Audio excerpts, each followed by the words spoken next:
Bonsoir à tous. À la une, le naufrage de Konta. Les recherches se poursuivent. Le ministre des Transports s'est rendu sur les lieux. Des dispositions sont envisagées pour éviter de tels accidents dans le transport maritime en Guinée. À Dalaba, les chantiers de l'an 56 avancent à pas de caméléon. Le président du comité d'organisation a fait le constat. Il insiste sur le respect du délai contractuel. Des anciens militaires s'illustrent dans le travail de la terre. Ils viennent de développer plus de 50 hectares de sésame. Nous allons les découvrir dans ce journal. Une nouvelle fois encore, bonsoir et bienvenue dans ce journal. Le président de la République a reçu en audience le représentant spécial du gouvernement allemand en Afrique de l'Ouest pour la riposte contre Ebola. Avant lui, l'ambassadeur de la Russie avait introduit chez le chef de l'État, professeur Alpha Condé, une équipe de 9 experts russes spécialistes de la riposte contre Ebola venus aider notre pays. Compte rendu, Mohamed Lamine Souma. 9 spécialistes russes en matière de surveillance sanitaire et épidémiologique sont en Guinée dans le cadre de la lutte contre Ebola. Reçu en audience par le président de la République, l'ambassadeur de la Russie en Guinée a précisé que ces spécialistes vont faire valoir leur expertise sur le terrain. On va faire tout notre possible, je parle de la Russie, pour éradiquer cette épidémie en Guinée, bien sûr, et à Sierra Leone et au Libéria. Je vous assure qu'on va faire tout notre possible. Et on est sur la même onde d'entente avec le président. Walter Johann Lindner est lui le représentant spécial du gouvernement allemand pour la coordination de la riposte à l'épidémie Ebola en Afrique de l'Ouest. Il affirme que son pays va sérieusement s'investir dans la lutte contre Ebola. Déjà, le gouvernement allemand a débloqué une première enveloppe financière de 20 millions d'euros. En Allemagne pour Mme Merkel, le chancelier allemand, pour harmoniser et pour coordonner tout le travail d'Allemagne dans la lutte contre l'Ebola. C'est une tâche assez grande parce que ça involucre beaucoup d'acteurs, non seulement nationalement, sinon internationalement. Nous avons déjà fait un laboratoire dans votre hôpital ici. Ce laboratoire a été ouvert il y a quelques mois pour chercher exactement le diagnostic des personnes qui ont Ebola, pour déterminer si une personne a Ebola ou non. On avait aussi établi une facilité pour transporter des choses de Dakar ou la région. Ce sont 2 avions allemands, de militaires allemands, qui sont maintenant à Dakar. Et on a donné, pour toute la région, on a donné presque 20 millions d'euros pour la lutte contre l'Ebola. Mais ce n'est pas la fin, c'est le commencement, parce que nous savons que ce n'est seulement la lutte contre l'Ebola, sinon les répercussions d'Ebola à les économies de tous les pays, les écoles, les systèmes de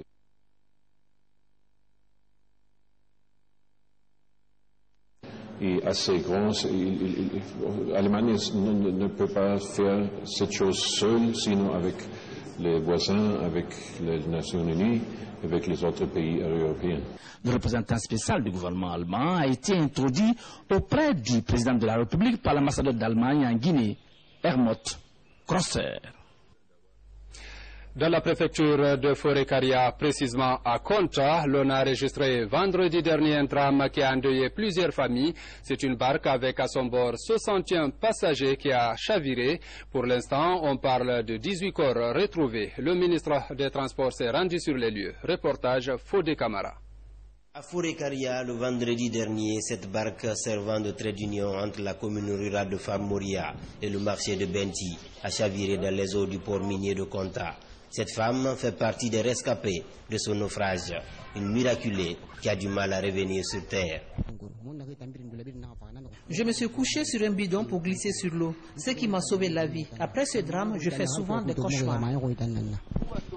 Pour compatir à la douleur des victimes, le ministre des Transports visite le site du drame et échange avec les sages et les autorités locales, préfectorales et régionales. Au même moment, avec un poste de santé de fortune, les recherches se poursuivent et les zones de contact comptent les morts. Les statistiques vont crescendo. Sur 61 passagers, 18 corps sont retrouvés, 18 survivants et 24 portés disparus. Il est très difficile de changer aujourd'hui les mentalités dans ce pays. Sinon, perdre plus de 30 personnes, c'est franchement un drame déplorable. Malgré les efforts que le président de la République est en train d'abattre pour pouvoir éradiquer, pour pouvoir mettre fin à ce genre de situation. Pour sauvegarder des vies humaines en mer, plus de 35 000 gilets ont été mis à la disposition des populations lors des journées nationales de sensibilisation sur la sécurité maritime et fluviale présidées par le président de la République. Des gilets distribués dans les débarcadères du littoral et de l'intérieur du pays. Aujourd'hui, sur 2000 gilets affectés à Forécaria, le besoin se fait sentir à Konta. La gestion de ce type de débarcadère, la gestion qui a été faite des gilets de sauvetage qui ont été déposés à Forécaria, toutes les questions subsidiaires, le fait que comment cette barque a pu embarquer un tel nombre de passagers avec une telle cargaison, prendre l'eau, toutes ces questions sont des questions auxquelles la cellule de crise va s'attaquer sous la responsabilité du préfet maritime pour permettre au gouvernement d'avoir la pleine mesure de la situation avant de tirer les leçons qui s'imposent et de prendre les mesures qui s'imposent pour éviter de tels drames. 35 000 gilets pour sauver des vies après la distribution à l'intérieur du pays, précisément à Forécaria, à Kankan, à Sigiri et partout en Guinée profonde. La mer continue à faire des victimes comme ici à Forécaria, précisément à Konta. Ce qui prouve à suffisance que notre paire de manches est de continuer à sensibiliser les populations, mais aussi et surtout continuer à distribuer des gilets de sauvetage. Merci Fodé Camara. Le Premier ministre a conféré avec les mareyeuses de Guinée au cours de la rencontre. L'accent a été mis sur les difficultés auxquelles elles sont confrontées. Mohamed Saïd Fofana a saisi cette occasion pour donner d'utiles conseils à ces femmes avant de les rassurer que le gouvernement mettra tout en œuvre pour les aider. Compte rendu Adi Camara, Kabasouma. C'est une rencontre qui aura permis aux mareyeuses de Guinée de passer au crible toutes les difficultés liées au bon fonctionnement de cette corporation. Il s'agit notamment du manque de moyens de conservation du poisson et du prix très élevé du carton de poisson. Selon elle, un carton de poisson 5 kg coûtait 200 000 francs guinéens et actuellement, le même carton avec les mêmes qualités de poisson se négocie à 290 000 francs guinéens. Là-dessus, le Premier ministre a insisté d'abord sur la compréhension, l'entente et la complémentarité entre elles avant de revenir sur la disponibilité du gouvernement à œuvrer dans le sens de la promotion de cette activité en Guinée. Bon, l'objet de cette rencontre, c'était de m'entretenir à la demande du président de la République avec les mareyeuses de Guinée, toutes tendances confondues. Il était paru ces derniers temps quelques divergences, mais le tout lié à l'activité elle-même. Alors, ces difficultés ont trait à la conservation du poisson, mais aussi au prix du poisson et à leur disponibilité. Alors, les divergences qui sont entre elles sont aussi des facteurs qui empêchent leur promotion. Donc, c'est de tout ça dont nous avons parlé. Nous leur avons transmis le message de reconnaissance du chef de l'État pour tout ce qu'elles font, non seulement pour elles-mêmes, pour nourrir leur famille, mais pour donner le poisson aux populations, mais aussi le soutien qu'ils apportent à l'action du gouvernement. Mais au-delà, le chef de l'État a souhaité, et je leur ai transmis ce message, qu'elles ont d'ailleurs bien reçu, c'est leur entente, l'entente entre elles, pour qu'elles puissent parler le même langage, pour qu'elles puissent aller ensemble pour construire vraiment des sociétés, des entreprises viables dans le domaine du mareyage du poisson. Alors, d'après ce que j'ai constaté, je crois que le message a été reçu. Et dans les jours à venir, nous allons plancher sur les problèmes qu'elles ont soulevés et qui ont trait aux deux principaux problèmes. Mais surtout, nous allons mettre en place un mécanisme permettant de créer plus d'entente, d'harmonie entre elles pour qu'elles puissent parler d'une même voix à l'autorité, à tout le monde. Avant de lever la séance, le Premier ministre Mohamed Saïd Fofana a exhorté les mareyeuses de Guinée au travail, à la patience, au pardon, et il a fait des bénédictions pour la réussite de tous les projets entrepris par cette corporation. À présent, nous vous donnons lecture de ce communiqué de l'Assemblée nationale. Le président de l'Assemblée nationale porte à la connaissance de l'ensemble des députés que la conférence des présidents, lors de sa réunion du 13-10e mois 2014, a programmé une plénière mardi 14 octobre 2014 à 10 h à l'hémicycle au Palais du Peuple. Compte tenu de l'importance du point inscrit à l'ordre du jour, la présentation, l'amendement et l'adoption du calendrier relatif à l'examen de la loi des finances rectificative 2014 et de la loi de finances initiale exercice 2015, la présence de tout député est exigée. Conakry, le 13 octobre 2014, signé le président par ordre le secrétaire général Dr Mohamed Berete. Un autre communiqué, cette fois-ci du ministère de la Justice. Le ministère de la Justice a le regret d'apprendre qu'un groupe d'avocats de l'ONG Avocats sans frontières s'est rendu à Womé, préfecture de Nzérékoré, la semaine dernière, en dépit de l'ouverture d'une procédure judiciaire prétendant avoir une autorisation administrative. Dans le cas d'espèce, seule une autorisation judiciaire, juge d'instruction, peut permettre d'avoir accès au lieu de la commission de crime. Une telle attitude est regrettable. Pour ce faire, le ministre de la Justice a saisi le bâtonnier de l'ordre des avocats pour demander les explications. Le principe de la séparation des pouvoirs, même pour ces dossiers sensibles, doit être strictement respecté.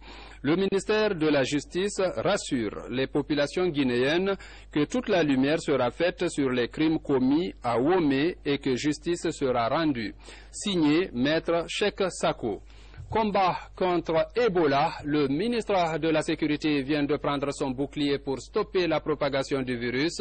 Dans la ville de Labé où il s'est rendu, la stratégie de Madi Findiane a consisté à amener les sages de la localité à appuyer la lutte contre l'épidémie engagée par l'État et ses partenaires. Compte rendu, Abdelkarim Kamara. Dans la cité de Karamoko Alpha Molabé, autorités politiques et religieuses accordent leur violon pour un seul combat, celui contre la fièvre Ebola. À la grande mosquée de l'Abbé, le ministre de la Sécurité arrive dans le salon de retrouvailles des sages.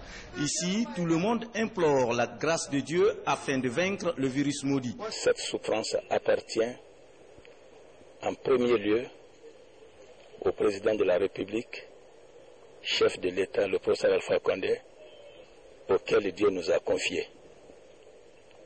Nous qui sommes membres de son gouvernement, en nous déléguant une partie de son pouvoir pour venir en direction de la population guinéenne, pour les sensibiliser sur les bonnes manières, en priant Dieu qu'il nous assiste dans ces manières pour que nous soyons protégés de cette maladie, je pense que c'est une bonne action. Et c'est à cela que nous nous impliquerons. Déjà 15 jours de prières avaient été décrétés dans toutes les mosquées de la ville. Des prières recommandées par le premier imam de la grande mosquée de la ville afin de bouter le virus Ebola hors de la Guinée. Pour les sages, le message du ministre Madifin les galvanise davantage dans cette lutte. On a fait beaucoup de sermons pour prier le bon Dieu qu'il nous aide, que la maladie-là sort dans tout le pays. Après cet entretien, la délégation se rend au grand marché de l'Abbé pour présider une remise de dons offerte par la Chambre de commerce régionale. Un don composé de bassines remplies d'eau de javel destinées aux marchands de la ville. Il faut dire que la cité minière de Kamsar est aussi très impliquée dans la lutte contre cette fièvre hémorragique à virus Ebola. Des dispositifs de contrôle sont actuellement installés dans tous les débarcadères de la localité pour surveiller les flux migratoires. La délégation gouvernementale qui poursuit sa séance de sensibilisation dans la région de Boké est d'ailleurs très satisfaite des dispositions prises dans cette sous-préfecture. Alia Kamara. Vous êtes en super.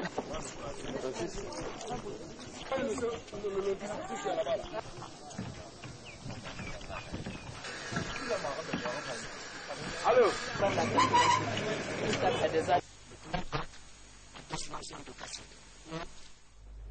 La communication joue également un rôle décisif dans la lutte contre Ebola, chose que les ressortissants de Beila ont d'ailleurs bien compris. Ils viennent d'offrir un émetteur à la radio rurale de Guinée pour aider cette structure à porter les messages de prévention contre Ebola à travers tout le pays. Reportage Fabarakone, Fatoumata Koroma. Pour mieux sensibiliser la population sur les mesures sanitaires contre la propagation du virus Ebola, la coordination préfectorale des ressortissants de Beila a procédé à la remise d'un émetteur à la radio rurale de Guinée. Cet émetteur, d'une valeur de 40 millions de francs guinéens, vient à point nommé dans le cadre de la campagne de sensibilisation dans la lutte contre l'épidémie Ebola à Beila. À cela s'ajoute la collecte des fonds que nous avons menée pour la mise en place urgente d'un centre d'isolement, de tri et de transit sur l'ancien site du service des grandes endémies de Beila, communément appelé Tripano. La direction générale de la radio rurale de Guinée, bénéficiaire de ce don, s'est engagée à diligenter l'installation du dit émetteur. Cet émetteur, Inch'Allah, la semaine prochaine, sera installé là où ça doit être installé à Beila. L'action a été appréciée à sa juste valeur par les fils du terroir et les partenaires communautaires. Je souhaite que ce bon exemple de Beila contamine tout le reste de la Guinée, pour que nous puissions dans un bref délai bouter hors de notre pays cette sale maladie qui est en train d'endeuiller de nombreuses familles. Je voulais vous rassurer que nous sommes prêts à vous accompagner et nous vous accompagnons dans toutes les actions que vous menez sur le terrain. Tous les jours pour combattre non seulement Ebola, mais aussi pour le développement de la préfecture de Beila. Avec la présence de cet émetteur, Beila compte renforcer la sensibilisation pour freiner la chaîne de propagation du virus Ebola. Stop Ebola à Beila, stop Ebola en Guinée. Rendons-nous à présent à Dalaba plutôt. L'une des 3 villes de la région a bénéficié des infrastructures de l'an 56 de l'indépendance. Le président du comité d'organisation des festivités vient de visiter les chantiers de cette préfecture. Objectif, s'enquérir du niveau d'évolution des travaux. Au constat, les choses n'y ont pas encore trop bougé. Reportage Habib Thiam, Rachel Tedouno. Les chantiers du 2 octobre à Dalaba empruntent une autre direction. Lancés depuis plusieurs mois, leur évolution piétine. En visite sur les différents sites, le président du comité d'organisation des festivités ne cache pas son amertume. Comparativement à Mamou, Dalaba, rien ne bouge. Le centre artisanal de Dalaba faisait partie du premier lot de marchés attribués aux gens. Et jusqu'à aujourd'hui, voilà là où ils sont. Mais ce n'est pas eux seulement, c'est la plupart des chantiers de Dalaba, la gendarmerie, le palais de justice, on n'en parle pas. C'est la course contre la montre à 2 mois des festivités de l'indépendance, une bataille presque perdue sur la plupart des chantiers de Dalaba. Honnêtement, je ne suis pas convaincu que d'ici la fin de l'année, les chantiers de Dalaba seront prêts. C'est un seul qui peut être prêt. Il faudrait que les entrepreneurs guinéens donnent l'exemple. Le cahier de charges stipule que chaque société contractante doit en partie assurer le préfinancement de ses travaux, une exigence qui n'a pas fini de faire des révélations sur le niveau de compétence des entreprises concernées par les chantiers de l'an 56 de l'indépendance. Autre sujet de l'actualité, 4 ans après la mise en œuvre du plan quinquennal 2011-2015, l'heure est au monitoring pour corriger toutes les faiblesses constatées dans son exécution. Les cadres du département du plan sont à Kindia pour apprendre les outils d'évaluation. Le point avec Mohamed Sankon, Abdul Razak Souma. Plus de 530 projets et programmes sont consignés dans le plan quinquennal de développement 2011-2015 en cours d'exécution. En 4 ans, 200 de ces projets financés sont exécutés et d'autres sont en cours d'exécution. La présente rencontre de Kindia vise à évaluer à mi-parcours ce document stratégique par le biais des indicateurs et autres outils mis à la disposition des cadres. Depuis la Troisième République, on est revenu au principe de la planification de toutes les interventions en matière de développement. Ce plan donc a été élaboré pour 2011-2015. Donc il est à mi-parcours. C'est important de l'évaluer, de voir le niveau d'exécution du plan, mais aussi de l'approche méthodologique, les outils. Est-ce que les outils sont bien adaptés à l'évaluation? Sinon, comment réajuster pour que le suivi soit fait pour ce programme qui est en cours, mais surtout pour 2016-2020. Tous les départements ministériels étaient représentés à cette rencontre. Ils ont évalué le niveau d'exécution des objectifs et ont relevé certaines faiblesses. Des faiblesses qui pourraient être corrigées dans les prochains documents de lutte contre la pauvreté. Que ce soit ce plan maintenant en cours d'exécution et celui que nous envisageons réaliser à partir de 2016-2020 constituent tous les deux des séquences de la vision prospective Guinée Vision 2035 qui, à l'horizon 2040, fera de la Guinée, comme l'a dit et toujours dit le professeur Alpha Condé, un pays émergent. Actualité oblige, la rencontre a évoqué l'impact négatif de la fièvre hémorragique à virus Ebola sur la croissance. Les cadres ont pris la décision de s'employer dans la sensibilisation pour en finir avec Ebola dans notre pays. Le développement du Sankaran est au cœur des préoccupations. Les fils ressortissants de la localité étaient récemment autour d'une même table à Conakry pour mieux affiner leur stratégie. Ils envisagent une conjugaison d'efforts pour la réalisation d'un certain nombre de projets à Farana. Reportage Mamoudou Sarnassa Kamara, Bakari Bambakonde. Du premier forum de l'Union Sankaran pour le développement à Conakry et l'initiative des ressortissants de la préfecture de Farana. Ce forum était axé essentiellement sur le renforcement du tissu social et l'harmonisation des initiatives des ressortissants du Sankaran pour un développement durable de leur localité. Dans le Sankaran, les pistes n'existent pas, donc les centres qui sont des centres producteurs sont isolés. C'est qu'on a réussi à produire un projet de développement communautaire sur 5 ans, couvrant la période 2015-2019, et qui va être axé principalement sur 4 domaines. Ce premier forum a permis aux participants de faire des réflexions communes sur un plan de développement local de la ville de Farana. Objectif des initiateurs, améliorer la situation sociopolitique et économique actuelle du Sankaran. Je voudrais que les fils, les filles, on se donne la main pour le développement de Farana, surtout dans l'entente. Et ça sera notre grande contribution pour le développement et l'objectif du président de la République, M. Alpha Condé. Ce forum initié par l'Union du Sankaran pour le développement se tient une fois l'année et dans toutes les sous-préfectures de Farana. Les initiateurs souhaitent faire de cet événement une véritable plateforme d'échange pour un développement accéléré de la ville de Farana. Après la carrière militaire, il y a bel et bien une autre vie. Des anciens hommes en uniforme réunis en coopérative pour le travail de la terre confirment cette thèse. Tenez, leur coopérative vient de développer plus de 50 hectares de sésame. Voyons la reconversion de ces anciens soldats avec Ibrahima Keita.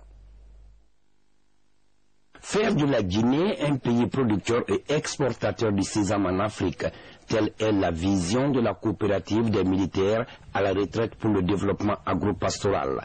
À la place des armes, ces officiers à la retraite ont adopté la DABA et orienté leur activité vers la culture du sésame. Après 2 ans d'activité sur le terrain, l'espoir est permis pour ces anciens soldats. Notre attente, c'est la parfaite réussite de la culture où nous nous sommes lancés dans le but d'être les premiers producteurs de sésame en Guinée et que tout le monde soit de notre côté pour pouvoir nous aider à nous développer davantage. 2 hectares en 2013, la coopérative a valorisé 50 hectares de sésame cette année. Nous visons doubler la rentabilité l'année prochaine, si Dieu nous aide.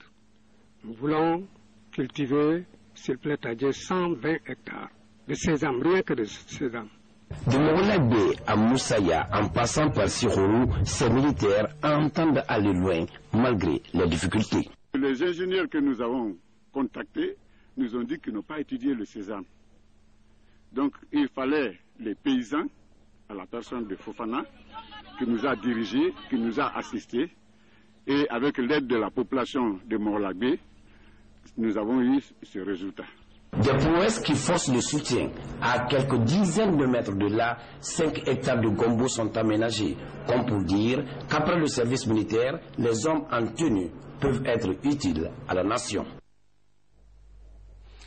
Mesdames et messieurs, vous avez été très nombreux à nous regarder. Merci de votre fidélité à la RTG. Je vous souhaite une excellente soirée sur la chaîne nationale. Bonsoir.